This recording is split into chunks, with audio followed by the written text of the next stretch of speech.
Hello everyone and welcome. My name is Cooper MTG and today I've got 10 packs of 2012 core set, M12, whatever you want to call it. Let's get right into the packs.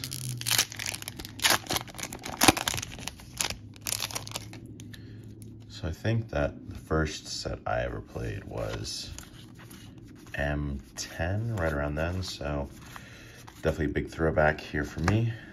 I've got a Rock Egg, Carnage Worm, Jade Mage, and a Cemetery Reaper. And we've got a foil Merfolk Looter as well. So yeah, definitely kind of a throwback here. I know that they had, initially Wizards wanted to get rid of the core sets. They kind of came back, brought them back.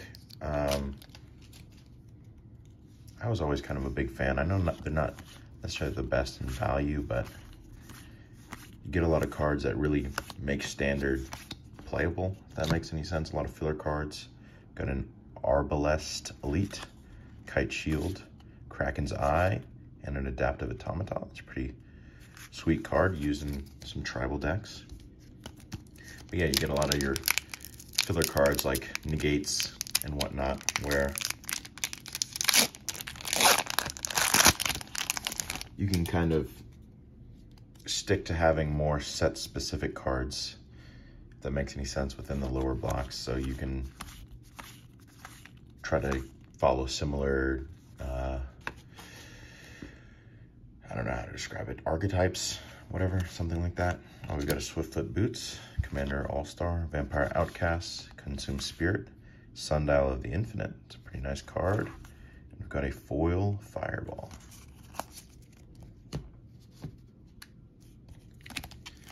Yeah, so the first Magic event I ever went to was, I'm pretty sure it might have actually been M12.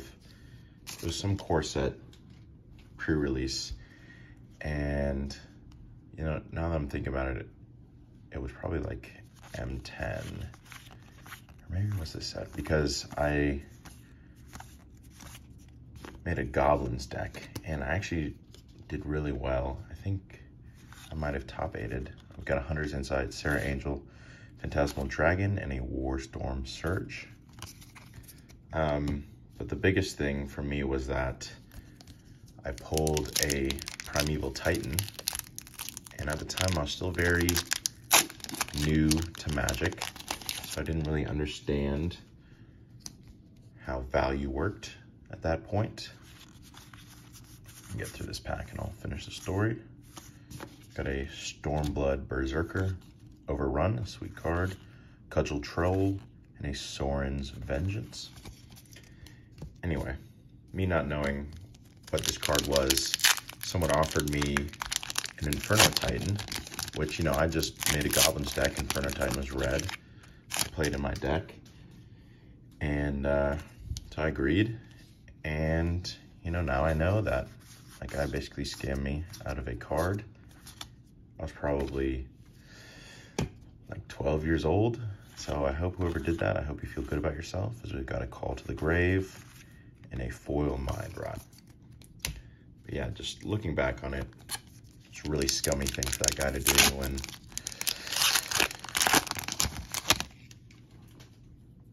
you know, he could have been upfront, said, you know, mine's worth, or the card you're offering is worth a little bit more, but, and I probably would have still gone for it then, but there's more the fact that he knew what he was doing and I didn't. We got a Scepter of Empires, Circle of Flame, Thrain Golem, and a Fire Blast Dragon. Flame Blast Dragon, sorry. You know, it's like a 12-year-old kid, you know. Imagine that's your first introduction into a game and you get scammed out of one of your good cards. And then you don't want to play anymore. You know, maybe if I had known, and like, let's say Primeval Titan was a $50 card and Inferno Titan was like $2, I'd feel pretty terrible, and, you know, I probably wouldn't want to play again. So people need to be nicer. So we got another Overrun, Elite Vanguard, Angel's Feather, Sunpetal Grove, Sweet Land, and a Beast Token. But unfortunately, I think that, as with everything, there's a lot of scumbags out there. So it's on us as Magic players to try to create a friendly environment where everyone feels like they can have fun and they're not going to get screwed over by some sweaty nerd. Crown of Empires, Elixir of Immortality, Circle of Flame, and a Druidic Satchel. I've got the duels for the Planeswalker ad insert there. Probably one of the worst Magic games ever made.